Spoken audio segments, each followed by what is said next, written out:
कोनो दुल्हन के ये नहीं नियन मर्द मिल गयल कहे जब दुई प्राणी बिस्तर पे होलन हमसे पूछतन कि प्रीति बतावा जब दुई प्राणी बिस्तर पे होथिन मर्द 17 मेहरारू तू रखे है ये कुल तू जाना अब वही तुम्हारे एक ठो भी आना ही भोआ है तोहर बाबू जाना है हमसे पूछत बा कि जब मर्द मेहरारू बिस्तर पे होला तो का कैसे होला सारा कुछ पता बा बतावत काहे नहीं हुआ ये नहीं नियन मर्द मिलन मेहरारू नाराज हो गईली मुर्फुगनो तुम्हारा आदत सुधरत नाही है हमके लगतो ना है कि तू सुधर जाइबा ना सुधरबा तो सुनो हमारे को काम करा मेहरारू कहेली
अच्छा सुना इहे करे के रहे काहे बियाह कइला जब तोहारे संगे आदत खराब रहल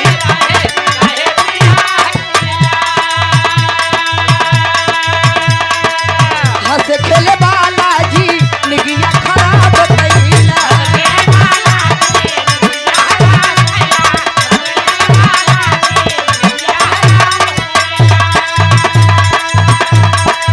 तोहरा बारे में सब जानी हो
अपन जुल्फी झारे लन्ना उनकरा के देख के हम तो घायल हो जाइला।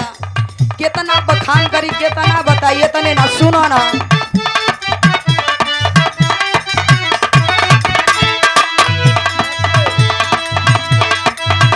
बाटे ऐसन भतारा हम करी गईनी। अब बाटे ऐसन भतारा हम करी गईनी उनका एही अदा पे मर गईनी।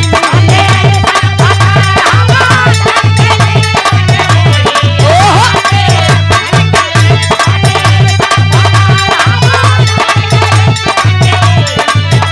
ओ हेलो काई स्टाइल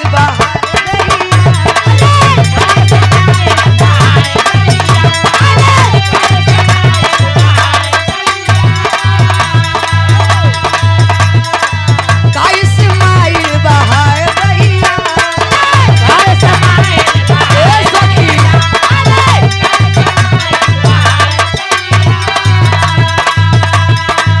काई स्टाइल बहाए दैया काई स्माइल बहाए दैया।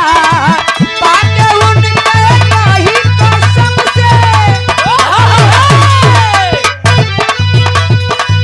पाके उनके कही कसम से जियरा जुड़ाइल बहाए दैया।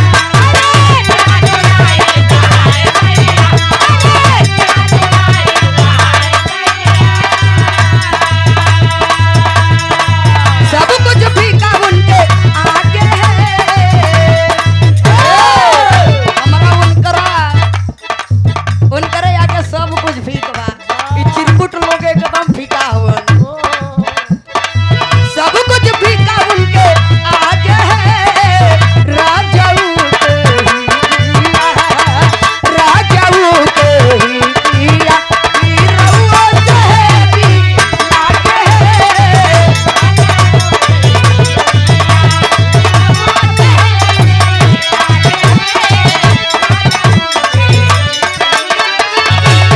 यो क्या बात है भैया।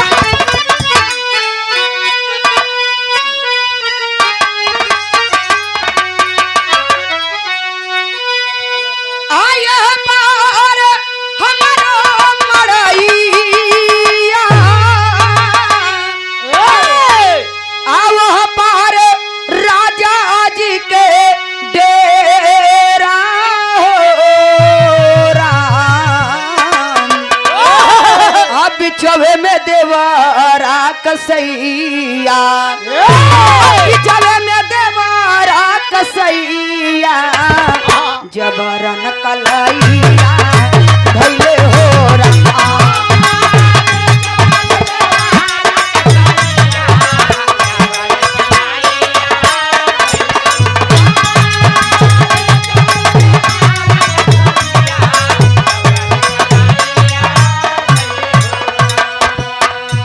आइए पार हमरो मड़ैया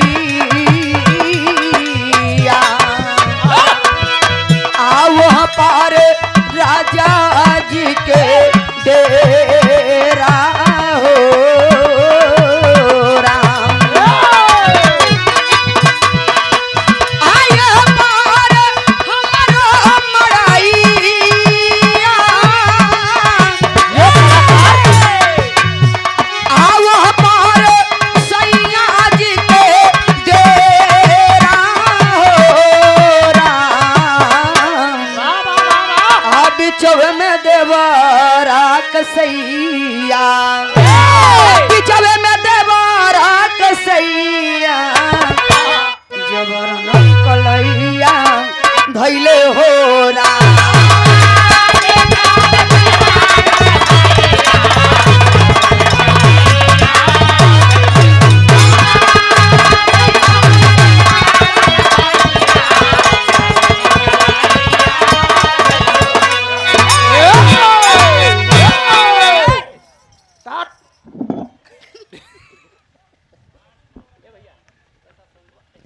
देखा उनकरे माइक के न तोड़ो लोग वैसे ही वो हर से सुने के पड़त है कि हर से कुछ घूस ले ले हुआ।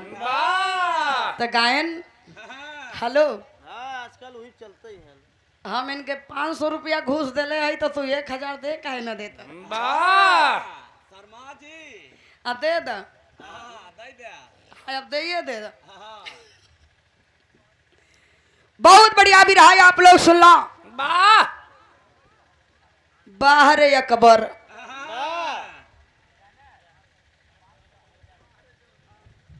नहीं हम तो कहनी नहीं क्या मैंने घूस देले है तू वही न कहला है कि घूस ले ले हुआ प्रीति के तरफ से तो मान लो कि हम 500 देले है तो तू 1000 देता क्यों बताई ना घरे क्यों न बताई? आ घरे क्यों न बताई दैदा वाह कमाऊ पड़ी तो तुम्हार बाबू एडजस्ट कली हाँ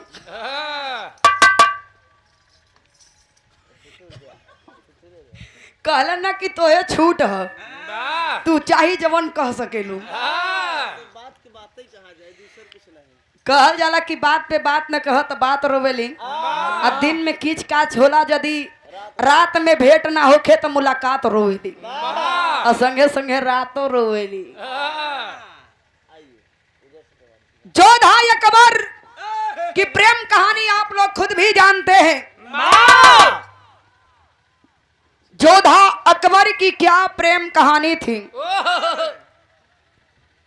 जोधा बेगम एक हिंदू और बियाह भयल मुस्लिम से अरे वाह अकबर मुसलमान रहले बादशाह रहले बाबा लेकिन कहल जाला होला उहे जो राम रची राखा यदि भगवान के लगे ई जोड़ी बनावल बा तो चाहे जैसे वो जोड़ी फिट होखी वाह तो होखी हाँ कहो हाँ चाहे बियाह भइले के बाद होखी चाहे बियाह भइले के पहले होखी वाह चाहे ओकरे बाद 2-4 बार होखी हाँ लेकिन क्या जोड़ी दाई? फिट होखी हाँ करे बाद चाहे 2-4 बाद खोखी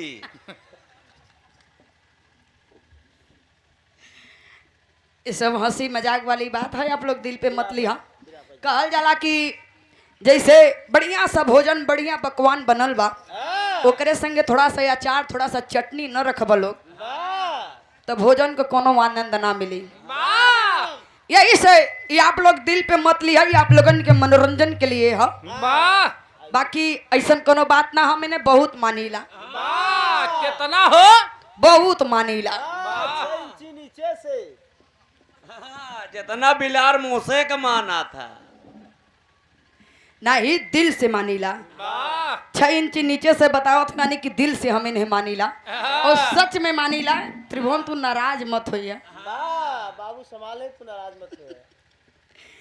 जोधा अकबर की प्रेम कहानी अकबर को संदेह हुआ कि लागत बा हमार रानी हमार बेगम लागत बा कहूँ फंस गई और ये संदेह कब हुआ था ये नहीं बताए वाह संदेह हो गया काहे भयल ई नहीं बतौलन संदेह काहे भयल रहल पता बा पहले के जमाने में आज के जमाने में ऐसन ऐसन दवाई चलल है अंग्रेजी दवाई आयुर्वेदिक दवाई तमाम तरीके का पहले अर्ग बनावल जा रहल अरे वाह पहले जड़ी बूटी का इस्तेमाल होत रहल हाँ, और वही जड़ी बूटी का इस्तेमाल करके स्वयं जोधा बेगम के ननद चोरी से जोधा बेगम के उ अर्घ काफी दिन से देत रहली और उहे से उनकर पेट बढ़ब चालू हो गयल और जब पेट बढ़ल चालू हो गयल जब हकीमा साहिबा आई के चेक कली नस वस पकड़ के पेट ओट देखली आगे बढ़ रहल बा तो कली की जोधा बेगम माँ बनने वाली हैं वाह जोधा बेगम माँ बनने वाली हैं पूरे संतलत में खुशी छा गई बधाई बजने लगी खुशहाली आ गई लेकिन यही पे इधर जोधा बेगम को संदेह है कि शहंशाह हमारे साथ गलत किए अरे वाह बिना हमारे मंजूरी के हमारे साथ गलत किए ये जोधा बेगम के मन में संदेह है लेकिन अकबर को संदेह है कि लग रहा है हमारे अलावा किसी दूसरे मर्द के साथ नाजायज संबंध हुआ है अरे वाह मैं पता लगाऊंगा वो कौन सा मर्द है मेरे साथ धोखा हुआ है। वाह इस बात पे अकबर नाराज थे। आई तो मर्दे बतौबे नहीं कैला, कहला कि नाराज हो गइलन तो नाराज हो गइलन। वाह और हमें कवि जी आई नहीं रहलन कि नाराज होए, हकीमा साहिबा रहलेन। पहले कभी भी कहाँ रहत रहन, बस वही आँखी मीजत पहुँचाई, हाँ नस ओस पकड़ाई, बस वही के फलाना है मैटर हो, समझला। लेकिन इनकर बिरहा रहा बहुत बढ़िया बिरहा, आप लोग सुन लो। कई प्रमाण इनके बिरहा में मिलल। अरे वाह तो आइए एक छोटा सा बिरहा, ज्यादा से ज्यादा बस 20 या 25 मिनट का बिरहा। वाह और यह में एक युग ना 4 युग की कहानी आप लोगन के मिली।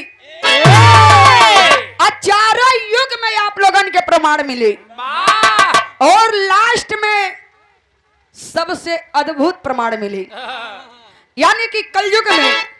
अब मास्टर झटके में बजा के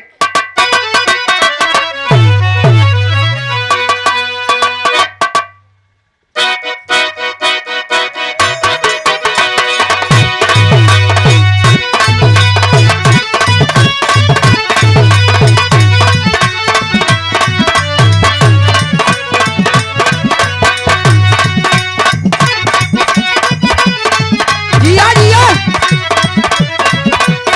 ओहो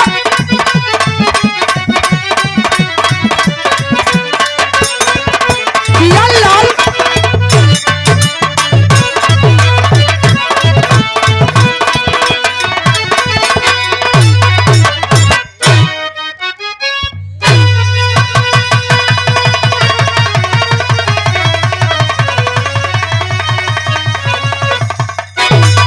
होया बस सवरिया रे गइया हो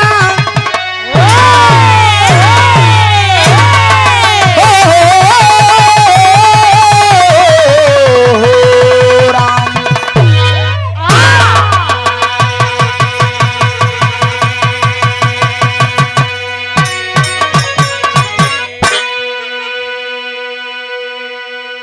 बतौलन शुरुआत में कि आजकल कुल गवैया बिरहा कैसन गावत होवन, केवल वीर रस रामायण महाभारत। खुशी हो कांड करी आ खुशी हो जाही तो कांड कह दही। आइए इनका तो अद्भुत कांड रहल कि मेहरारू मर्सेदू का झगड़ा भयल, शुरुआती से लास्ट तक खत्मे नहीं भयल। ऐसन झगड़ा भयल, ऐसनो मेहरारू मर्सेदू में कैसन झगड़ा हो।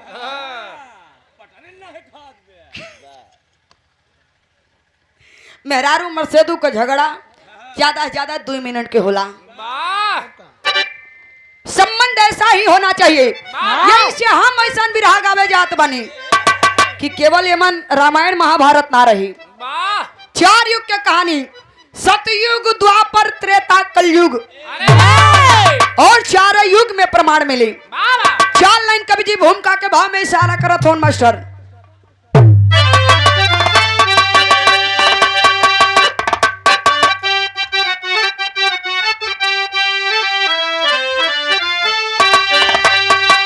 जब प्रकृति ने पले पे था पहरा किया,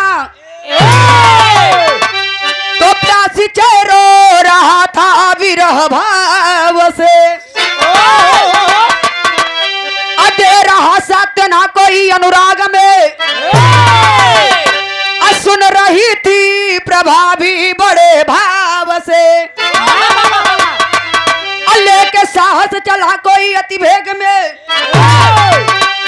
जग गई आस्था की अलोकित लहर। तो आके जनमानस में विधि न हो गया, आज सृष्टि ने ऐसा मचाया कहर।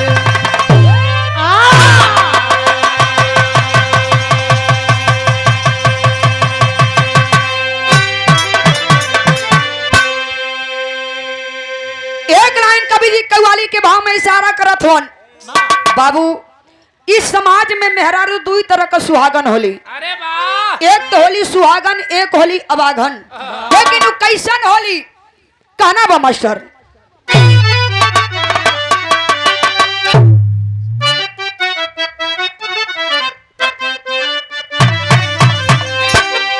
आप पियाज जिसको चाहे सुहागन वही है।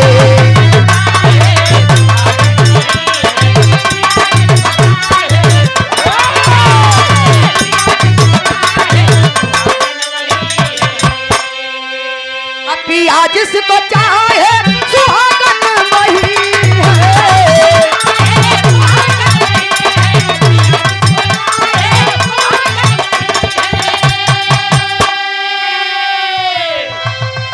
पिया जिसको चाहे सुहागन वही है, सुहागन वही है, सुहागन वही है। तो जले जो बिरह में अभागन वही है।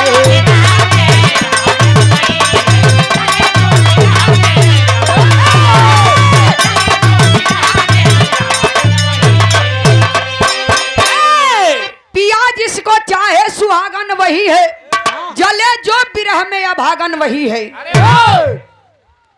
एक तो सुहागन होली जेकर किस्मत में पति का प्यार रहेला, लेकिन ए बाबू अभागन ऊ होली पति के रहत में भी जिंदगी में पति का प्यार नसीब नहीं बा, ओके कहलेन अभागन।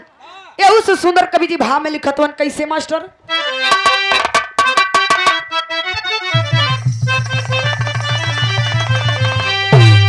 जमी जल रही थी गगन जल रहा था।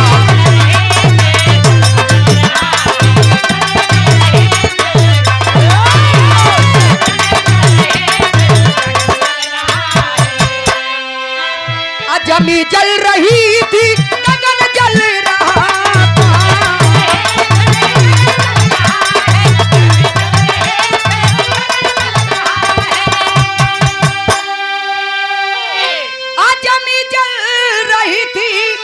गगन जल रहा था, गगन जल रहा था। तो सदियों के सत्य से चमन जल रहा था।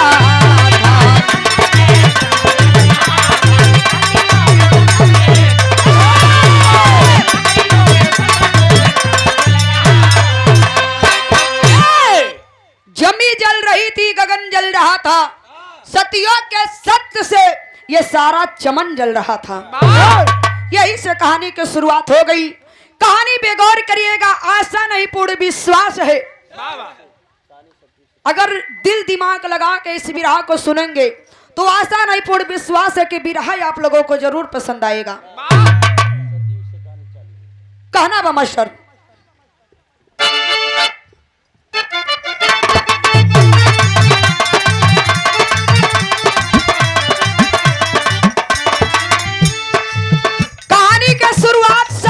भयल बा कैसे। प्रजापति श्री दक्षिण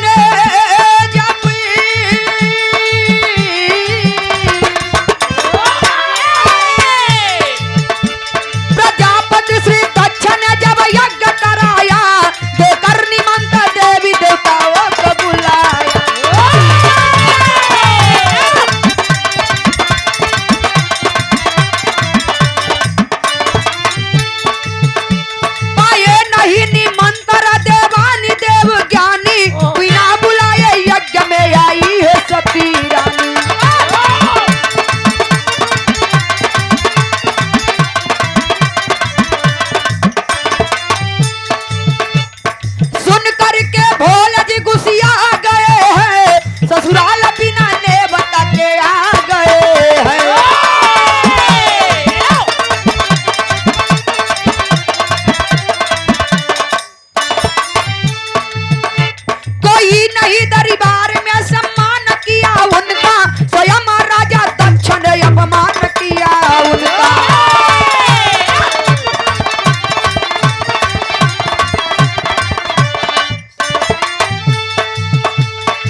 बिना परिवार के रजामंदी से अपने पिताजी के खिलाफ जाके सती भोलेनाथ जी से विवाह कर लेती हैं।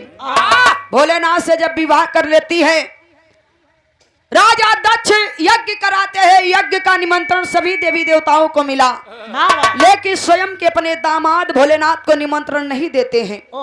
इस बात का जब पता चलता है, माता सती को चलती है मायके में पता लगाने के लिए, और भोलेनाथ क्रोधित हो गए इस बात को सुन के कि सती बिना निमंत्रण के मायके में चली गई हैं। वो भी पीछे लाग पहुंच जाते हैं। पीछे पीछे जब वो भी गए, कोई भी सम्मान नहीं करता है, स्वयं राजा दक्ष अपमान करते हैं। पति का अपमान सती को बर्दाश्त नहीं हुआ, उसी यज्ञ कुंड में कूद के माता सती अपना प्राण त्याग देती हैं। और जब अपना प्राण त्याग देती है, पूरा सृष्टि में हलचल मच जाता है। भोलेनाथ क्रोध में आ जाते हैं, सती का मृतक शरीर को कंधे पे लेके पूरी सृष्टि का परिक्रमा करते हैं। पूरे देवी देवताओं में हलचल मच जाता है। अरे बाप रे बाप, भोलेनाथ का क्रोध कैसे शांत किया जाए, क्योंकि जब तक मृतक लाश भोलेनाथ के पास रहेगी तब तक उनका क्रोध शांत नहीं होगा।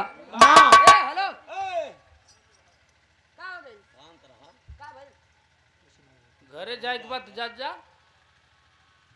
ऐसे बगल चिल्लाई वालो। हेलो, ला एक स्वर ओहरव से आवत। गीत बदल गई मास्टर, आगे का हो रहल बा।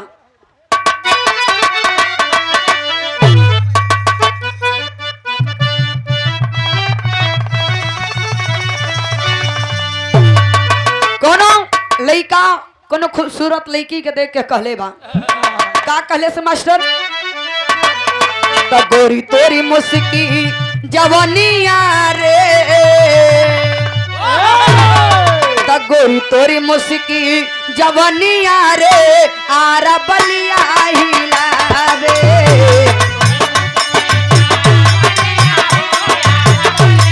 क्या बात है?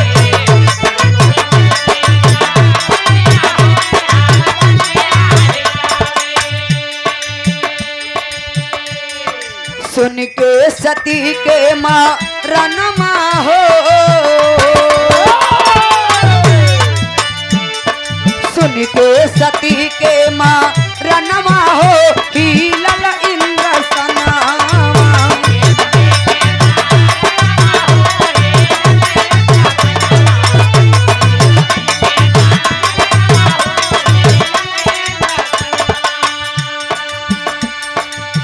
देवी देवता मिलके एक उपाय लगाते हैं। विष्णु भगवान अपना चक्र सुदर्शन छोड़ दिए और चक्र सुदर्शन जाके सती के अंग के खंड खंड में करने लगता है। आ भाई माले से जाके टकराई,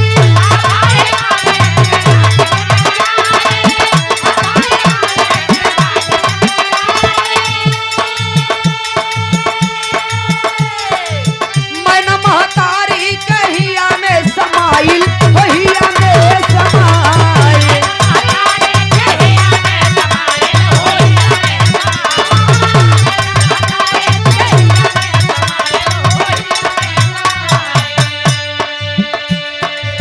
भैले पार्वती के जनममा हो, हिलल इंद्र सनामा।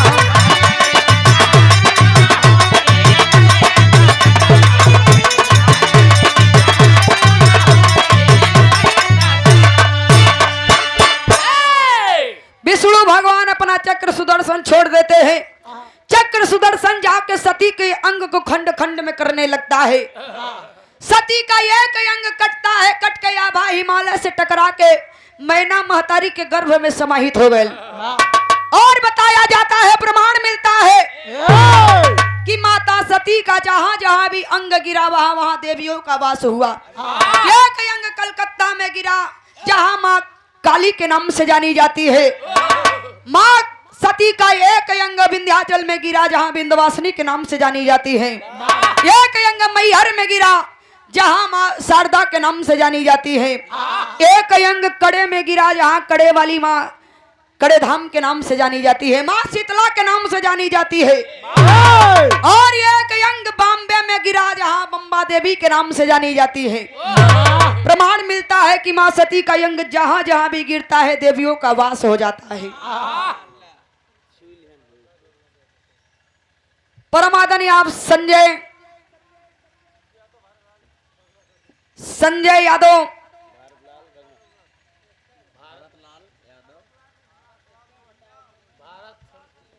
भारत लाल रघुनाथ यादव बाबूजी के परिवार से होमन 100 रुपए का पुरस्कार। बहुत बहुत प्रणाम सब लोगों के, बहुत बहुत प्रणाम। आबा हिमालय से टकरा के मैना महतारी के गर्भ में समाहित हो गए, और जब गर्भ में समाहित हो गए तो मैना महतारी के गर्भ से जन्म भयल बा के कर पार्वती के।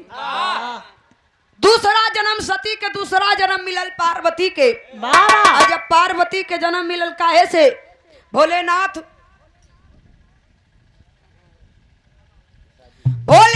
अमर रहे लेकिन पार्वती अमर रही नहीं। दूसरा जन्म जब पार्वती का मिलल, नारद मुनि अगुवाई केलन, भोलेनाथ से विवाह सेट हो गया। भोलेनाथ से जब विवाह सेट हो गया, बारात आ गए दरवाजे पे, शादी हो रहल बा। गीत बदल गए मास्टर।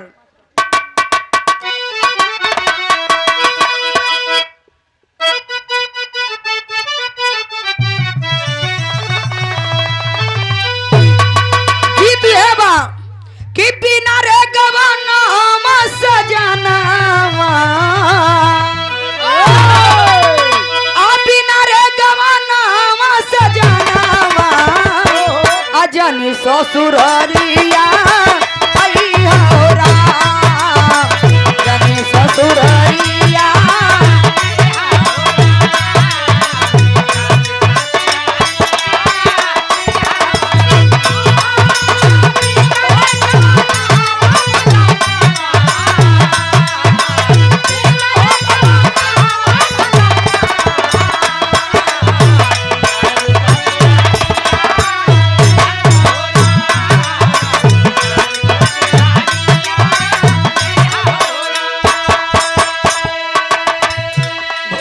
बारात लेके पार्वती के दरवाजे पे उन शादी संपन्न हो गई। बर विदाई भयल, और जब बर विदाई भयल तो माता पार्वती पहुंच गई कैलाश पर्वत पे। कहना बा मास्टर,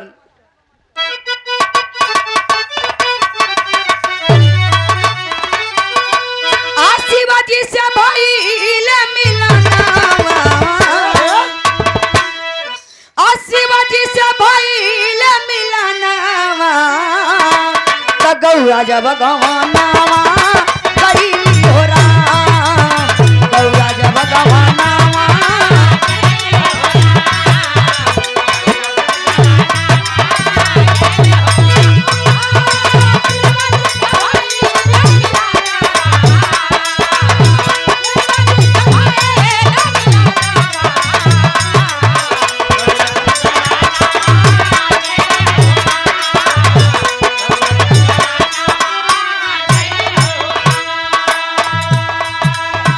दोनों जन मनावे ले सुहाग वाली रोटिया,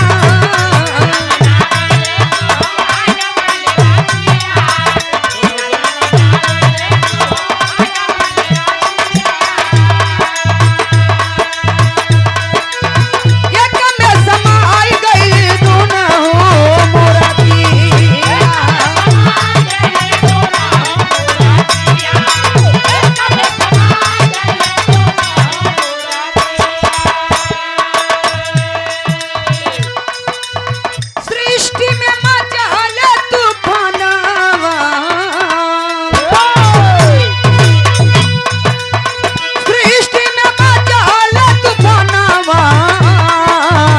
गौरा जब गवानावा कइली होरा, गौरा जब गवानावा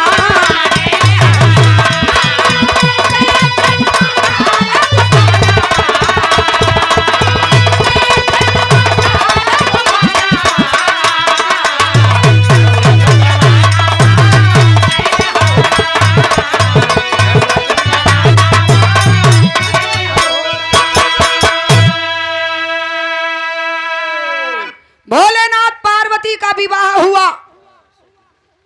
कैलाश पर्वत पे माता पार्वती पहुंच जाती हैं और दोनों जन प्रेम संबंध मनावत होन। और एक दूसरे के प्रेम में इतना खो गईलन, इतना लीन हो गईलन कि जगत के रचैया, सृष्टि के पालनहार पूरी सृष्टि को भूल जाते हैं भोलेनाथ। उस समय फिर विष्णु जी नाराज हो जाते हैं, क्रोध में आके अपना चक्र सुदर्शन छोड़ दिए। चक्र सुदर्शन जाके भोलेनाथ के लिंग को खंड खंड में कर देता है। उस समय प्रमाण मिलता है कि उसी समय लिंग का विस्तार हुआ था। जो आप लोग भोलेनाथ के लिंग का पूजा करते हैं, उसी समय प्रमाण मिलता है कि उसी समय लिंग का विस्तार हुआ। लेकिन ये तो सतयुग के बात रहल। त्रेता में का भयल मास्टर?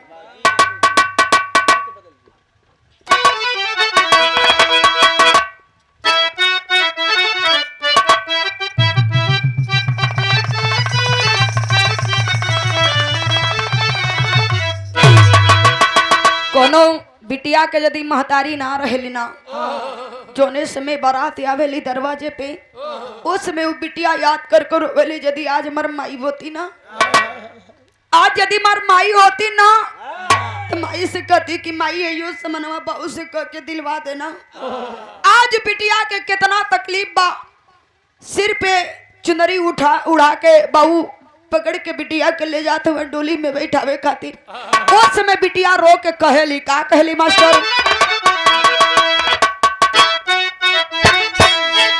लाली रंग हो लाली रंग ओढ़ी के चुनरिया ससुरारिया जाली हो बिटिया।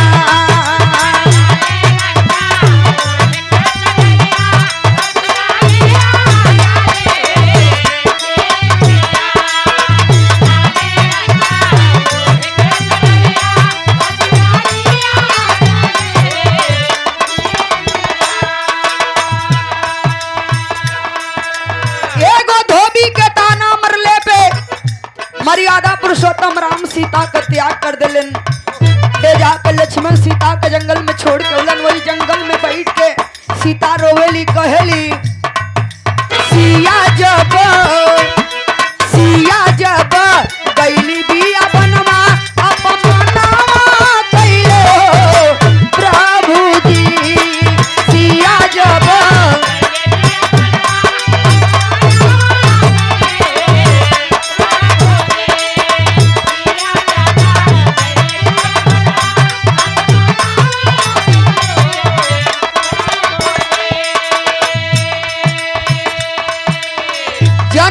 दुलारी जी के सुन के रुदाना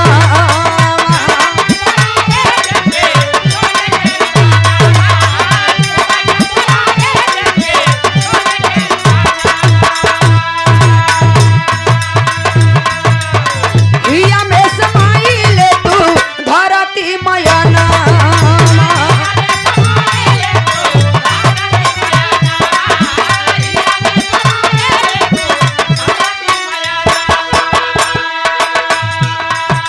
जाने लाई सारा जग जहनवा अपमानवा कैले हो प्रभु जी।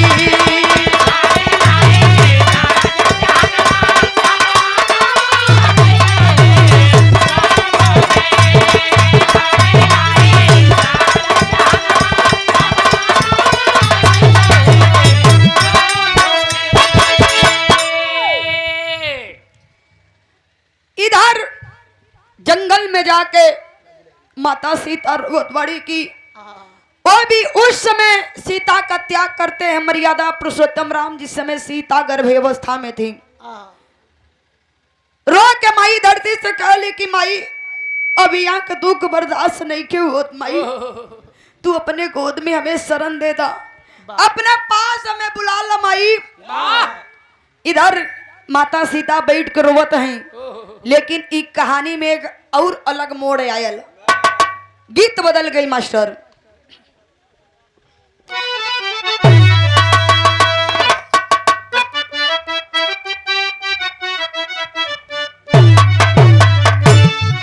गीत है बा छोना गीत के हैदर अली लाल जी लहरी गुरु जी गावत रहलन।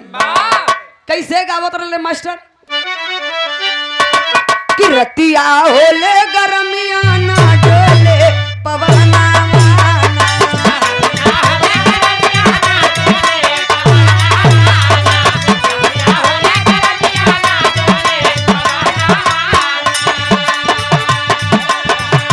लेकिन ये कहानी में अलग मोड़ कहां से आयल राजा दुर्पद शिकार खेलाई बिया बनावाना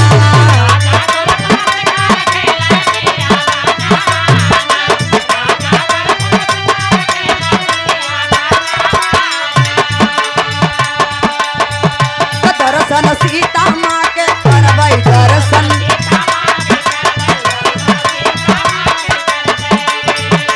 उनकर पौआ हम पकड़बै उनकर पौआ हम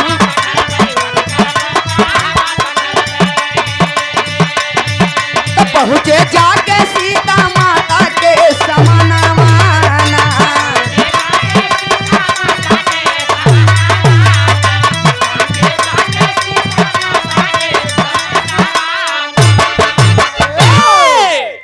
कहानी में अलग मोड़ आयल राजा दुर्पद इतना बड़ा शिकारी रहलन और शिकार का बड़ा शौक रहल जंगल में चलल हुआ शिकार खेले खातिर और जब जंगल में शिकार खेले खातिर गईलन तो जंगल में शिकार खेले में मन न लगत हो वही जंगल में बैठ के तपस्या करे लगलन माई सीता के भक्ति में लीन हो गिलन कला की सीता माई के प्रकट करे और सीता माई जब प्रकट हुई है ना तो ये कई वरदान मांगे वही जंगल में बैठ के राजा दुर्पद तपस्या करे लगलन जब माई सीता प्रकट भइली ना जब माई सीता प्रकट भइली कली मांगो वर्ष क्या मांगना है कले माई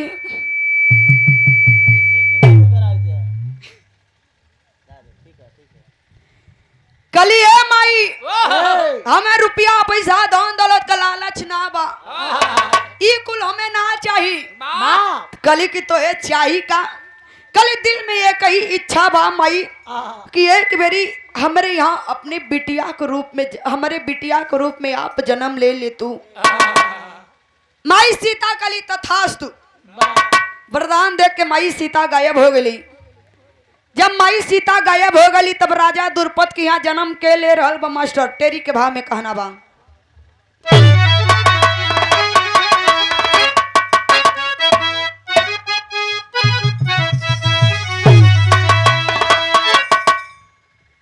सहनाई किसने छेड़ी बेसुरी सहनाई किसने छेड़ी बेसुरी अब भी छिड़ी लड़ाई अंबर में हरसाई और हरसाई और सहनाई किसने छेड़ी बेसुरी अब भी छिड़ी लड़ाई अंबर में हरसाई सहनाई किसने छेड़ी बेसुरी राजा दुर्पद के यहाँ जन्म के ले मास्टर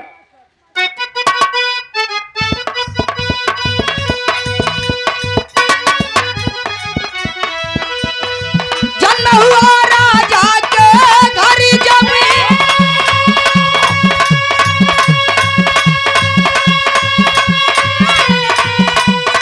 सीता जी लिया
माता सीता नहीं, माता सीता के परछाई, वाह क्योंकि माता सीता में इतना सतीत्व था कि यदि कोई सामने पड़ जाता वो भी भस्म हो जाता। माता सीता की परछाई राजा द्रुपद की, हाँ राजा द्रुपद की बेटी के रूप में जन्म लेती है। बड़ा प्यार दुलार से बिटिया का नाम रखले द्रौपदी। जय के धर्मराज मछली के आँखी में, सॉरी अर्जुन मछली के आँखी में तीर मार के और बियाह करके द्रौपदी के लेके गईलन माई के पास। कहले कि माई देखा कुछ तोहे खातिर कुछ ले आइल है। माई कहले कि बेटा जवन कुछ ले आइल हो का पांचों में बांट लो। अब माई के का पता कि मेहरारू लेके आइल हो। द्रौपदी 5 पतियों की पत्नी हो जाती है। हर दुख सुख में पांचों पति की साथ देती हैं। लेकिन धीरे धीरे एक वो दिन आता है जिस समय कौरव और पांडवों में बड़ा मतभेद हो गए। पांडव अपन सारा धन संपत्ति सब कुछ जुआ में हार गईलन। यहाँ तक है कि द्रौपदी के भी जुआ में हार गईलन। द्रौपदी का दुशासन चीर हरण कैलस। उस समय प्रण ले ली कि तब तक अपना केस नहीं बांधेंगे जब तक कण के खून से अपना केस नहीं धोएंगे, दुशासन के खून से अपना केस नहीं धोएंगे, तब तक अपना केस नहीं बांधेंगे। धीरे धीरे वो दिन भी आ जाता है जब महाभारत में लड़ाई छिड़ जाती है। महाभारत में लड़ाई छिड़ गई, लड़ाई समाप्त होती है। चलते हैं कृष्ण भगवान कर्ण का परीक्षा लेने के लिए। कर्ण घायल होकर जमीन पे पड़ा है। ब्राह्मण का रूप पकड़ के जाते हैं परीक्षा लेने के लिए। कहले भिक्षाम देही, भिक्षाम देही, वर्ष कुछ भिक्षा दे दो। ब्राह्मण आया है दरवाजे पे। कहले महाराज देखो तुम्हारे समय घायल अवस्था में पड़ल है, का हमारे पास जवन भिक्षा दे दी। कहले तुम्हारे पास अब भी है धन, एक तो सोने का दांत, सोने का दांत बा। कहले कि तनी सही पत्थरवा उठाए के दे दा, हम तोड़ के दतवा दे दी। कहली नहीं, खुद भी पत्थर लेके अपना दांत तोड़ के मुझे दो। पत्थर लेके कड़े दांत तोड़ के देने लगता है। कहले मैं जूठा दांत नहीं लूंगा। उस समय धनुष बाण उठा के कड़े बाण मारता है। उसी समय बाण गंगा की उत्पत्ति होती है। बाण गंगा की उत्पत्ति हुई, उसी जल से दांत को धुल के कण दे देता है कृष्ण भगवान को। भक्ति से प्रसन्न हो गए, कहे मैं तुम्हारे भक्ति से प्रसन्न हूँ, जो भी वरदान मांगला हो मांग लो। अजय ही वरदान देवे के तैयारी के लिए तब ले जाए के द्रौपदी हथवे पकड़ ले ली। कहली एकरा के वरदान देवत हुआ, एकरा के वरदान देवत हुआ। अरे ये तो हमारा रसीला दुश्मन है, एकरा के वरदान देत हुआ। अरे ये तो हमारा रसीला दुश्मन है। काहे से जब द्रौपदी का चीर हरण भय सारा झगड़ा लगावल कण के रहल, लेकिन फिर भी इधर तो जान बच गया। हाथ में कटार लेके द्रौपदी सोचत बाड़ी कि कण के मुंगा डाली, लेकिन कृष्ण भगवान बचा ले। कहले कि तुहार इच्छा पूरी हुई कब? अल्लाह के भाव में कहना बा मास्टर।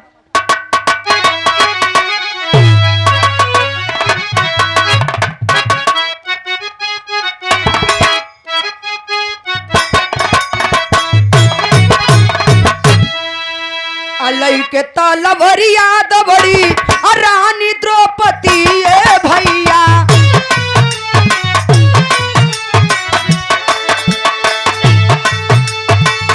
कृष्ण भगवान ली है कड़िया के बच्चा। श्याम रानी द्रौपदी के अधिहल बरदनमा भैया।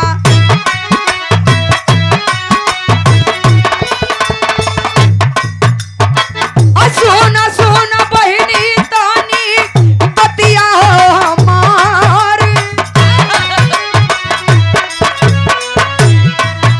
यही हाथ में तलवार रखे दौड़ी की कण के गर्दनवा के काट ली। जैसे ही कृष्ण भगवान सामने खड़ा हो गए कहले कि ना इस समय नहीं, वो उचित समय आएगा, मैं वरदान देता हूँ, वो भी उचित समय आएगा जब तुम्हारा बदला पूरा होगा। कल युग में ले बूझबा फिर से जन्मवा भैया,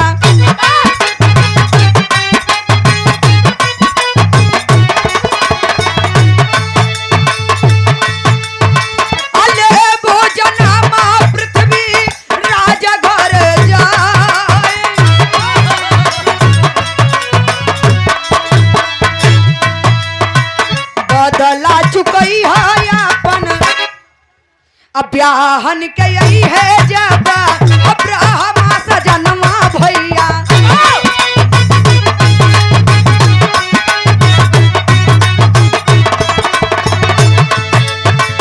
बदला चुकई है अपन अचरवा हो।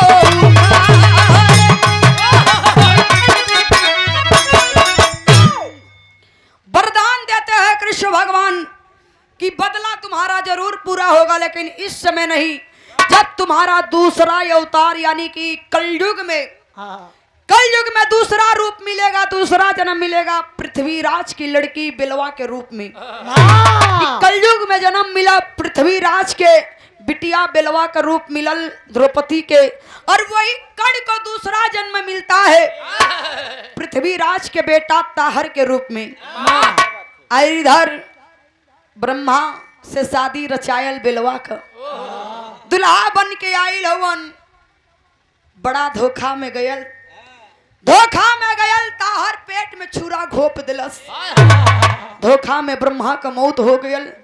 जब ई बात का पता चलल बा, जब दुल्हन बन के बैठल रही बिलवा, जब ये बात का पता चलल तो हाथ में कटार लेके घोड़ा पे घुड़सवार होके जाती है और ताहर के गर्दन को काट लेती है। ताहर के गर्दन के कटलेस और जवन पति बने वाला रहलन ब्रह्मा, चिता सजाए के लेके ब्रह्मा की सती हो गई।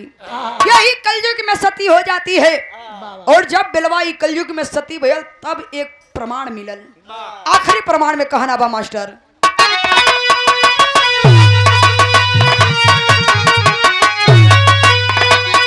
सत्यवंती के सत्य से काटल अछतिया हिली,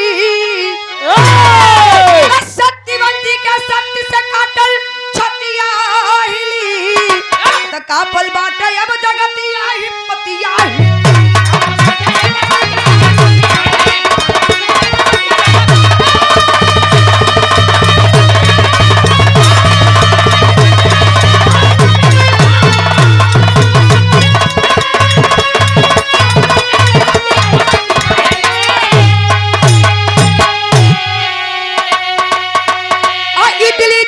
चाहिए अहो के पाकिस्तान,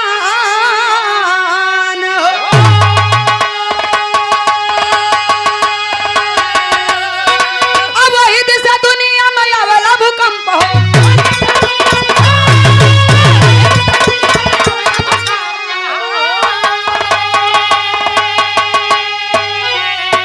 तो सूर्य वीर सबही के हिम्मतिया हिली, तो कापल बाटा अब जगतिया अहिम्मतिया हिली।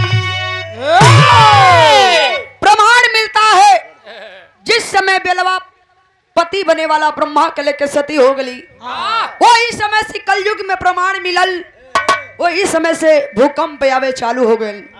इटली, जापान, अमेरिका, पाकिस्तान, कहा नहीं उस समय भूकंप आया। सबके दिलों में सबका दिल दहल गया था, धरती कांपने लगी थी।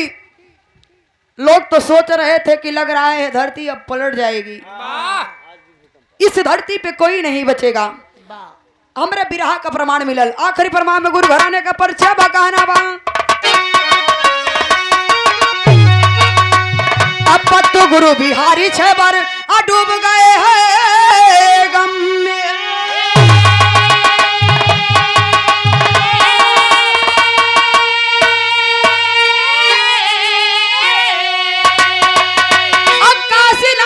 सुखनंदन सुबह कलम से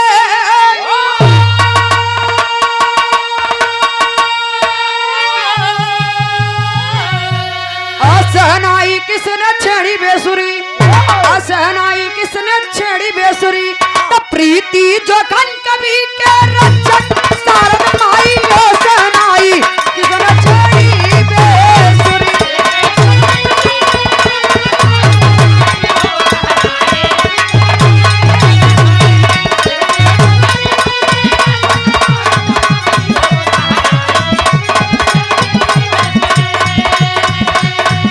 दीवाना दिल हुआ दीवाना,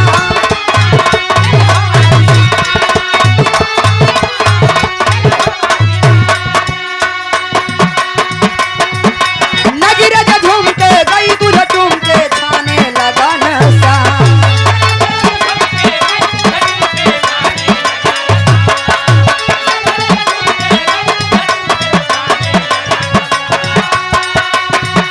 नगीरज झूम के गई दूध चूम के छाने लगा नशा।